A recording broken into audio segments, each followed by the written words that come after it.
Welcome. Now, in this module, we're going to continue to talk about software security testing and validation. And as you are aware, we were looking at the excellent model given by Open Web Application Security Project under the SAM, or the Software Assurance Maturity Model. And previously, we were talking about verification, which was one of the business functions. And now we're going to take a look at deployment. So let's take a look at the diagram. Now, verification was the previous business function, and we're taking a look at deployment. It consists of three security practices: environment hardening, vulnerability management, and operational enablement. And as you can see, various practices that you can see on the screen, they map to our information security transformation model. And the transformation model consisted of 4 stages. The first one was security hardening, then we had vulnerability management, then we had security engineering, and then we had the governance.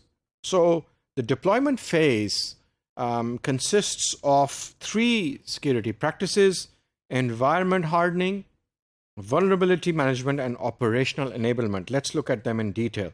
Now, environment hardening as a practice is focused on building assurance for the runtime environment, and runtime consists of lots of components: operating system, database, network, the software, and other add-on modules that host the organization's software.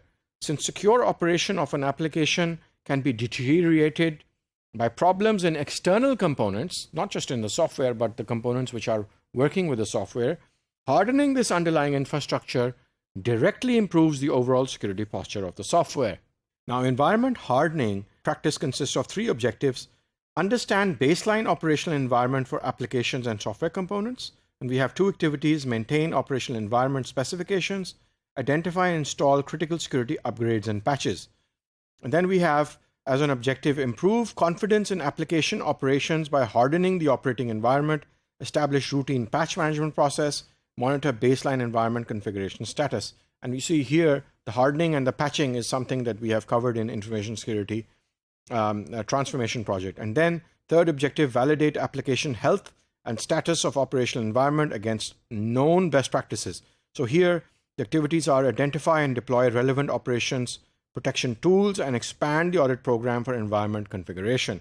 Now, moving on to the next security practice, which is vulnerability management.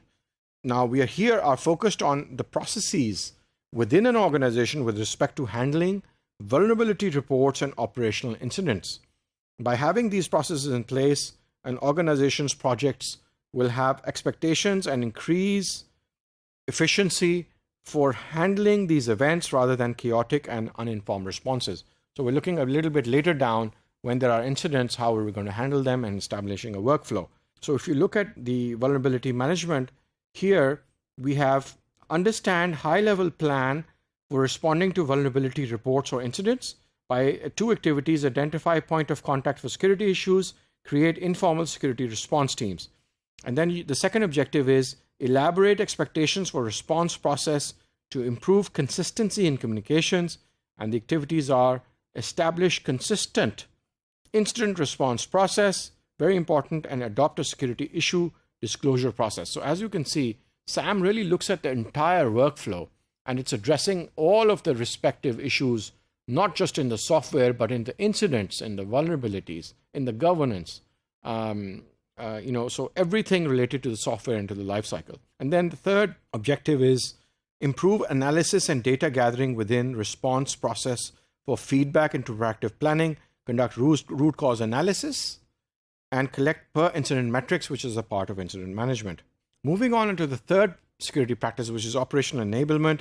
Here we're focused on gathering security critical information from the project teams building software and communicating it to the users and operators of the software. Without this information, even the most securely designed software carries undue risks, since important security characteristics and choices will not be known at a deployment site by the users. So the operational enablement practice consists of 3 objectives: enable communications between development teams and operators for critical security relevant data, we're bridging the gap here, and capture critical security information for deployment, document procedures for typical application alerts. And here we're handing over information to the operators. Second objective, improve expectations for continuous secure operations through provision of detailed procedures, create per-release change management procedures, maintain formal operational security guides or SOPs, and then mandate in communication of security information and validate artifacts for completeness, and expand audit program for operational information and perform code signing for application components. We're looking here at the integrity of the software. So SAM, as we have seen, is an excellent and exceptional model for software security assurance. And OWASP, by the way, also has a multitude of additional materials, guidance, documents, reference materials, all of them free on its website.